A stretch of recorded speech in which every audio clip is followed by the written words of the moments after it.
Imagine the following. You're a child and tomorrow is your 11th birthday. You are overjoyed because your parents are organizing a birthday party. You can barely fall asleep because of how excited you are, but you try your best anyway. Your parents wake you up the next day, lead you into the living room, and you see all of your friends. They scream surprise, pop confetti, and begin giving you presents. But the surprise isn't over. Your parents have also bought a really cool looking piñata, and you can't wait to hit it and take out all of the sweet candy. So you put on the blindfold and your parents guide you through the back door towards the piñata. You're nervous because you can't see anything, but you know that sooner or later you will hit the target. However, out of nowhere, you lose all sense of control over your body and freeze in one place. What is happening? Your parents are still holding your hands, and they're trying to guide you towards the target, but they notice that you're standing still, so they call your name, asking you if there's anything wrong. You try to respond, but you notice that you can't even open your mouth. You try screaming, but to no avail. Your parents originally thought that you were joking, but seeing as you haven't moved at all, they're starting to get worried. And suddenly, the piñata detaches itself from the rope and falls down on the ground. Everyone turns around, and surprisingly, despite the fall, the piñata is intact and is in a fully upright position. And out of nowhere,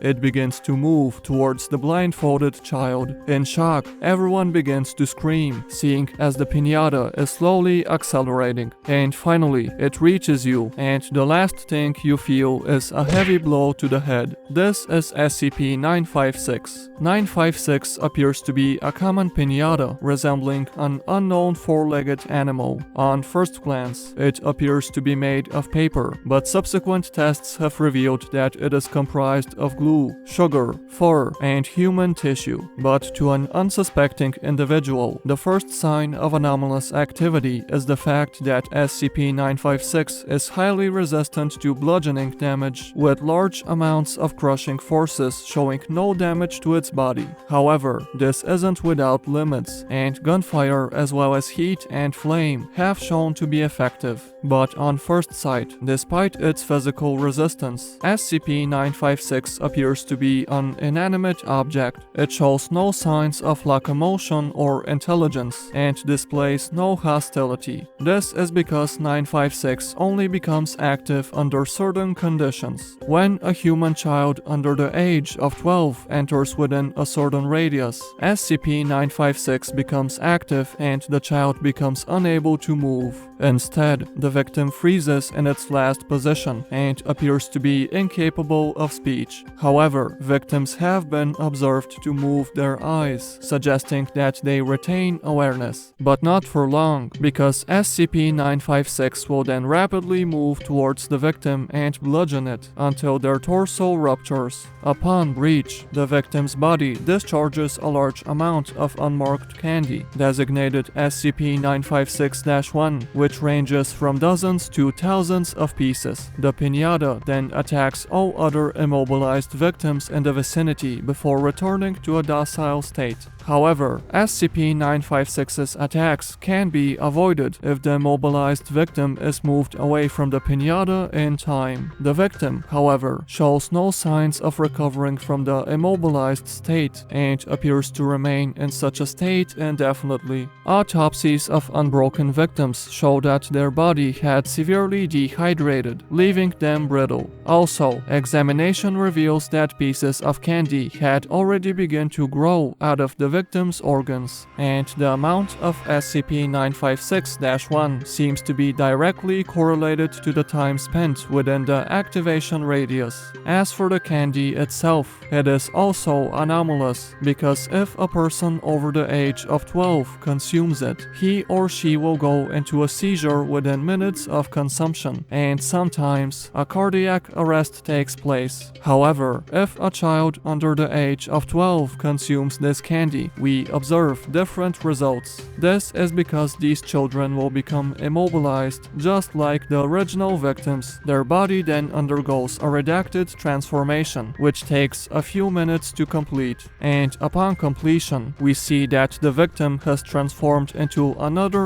instance of SCP-956. And unexpectedly, these copies behave identically to the original 956. Well, we see that despite its ordinary appearance, this piñata is quite dangerous. Not only does it terminate all the children in the vicinity, but it can also multiply using its candy. However, this isn't even the worst part, because recently, SCP-956 has begun to show locomotion outside of testing. In the beginning, it began to wander around its containment, tracing the perimeter of the room. It did this for about an hour before stopping, and it has stared at a spot on the wall ever since. And even if a new victim is brought to the containment chamber, 956 will return to the exact same spot after the test. This raised suspicion among the researchers because it looked as if SCP-956 had a specific target in mind that it desperately wanted to reach. And indeed, a study of the surrounding area has revealed that SCP-956 is facing directly towards an elementary school located a few kilometers away. This, combined with the fact that 956 can now move on its own accord, was enough to earn it a Euclid classification. As such, it was transferred to a remote site in order to keep it as far away from children as possible. And as you can expect, this change in behavior also resulted in revised containment procedures. SCP-956 is now kept in a 60 by 60 by 12 foot concrete room. The door is to be locked, with an armed guard posted outside to prevent unauthorized access. And of course, entrance by research personnel is only possible once SCP-956 has entered a dormant state.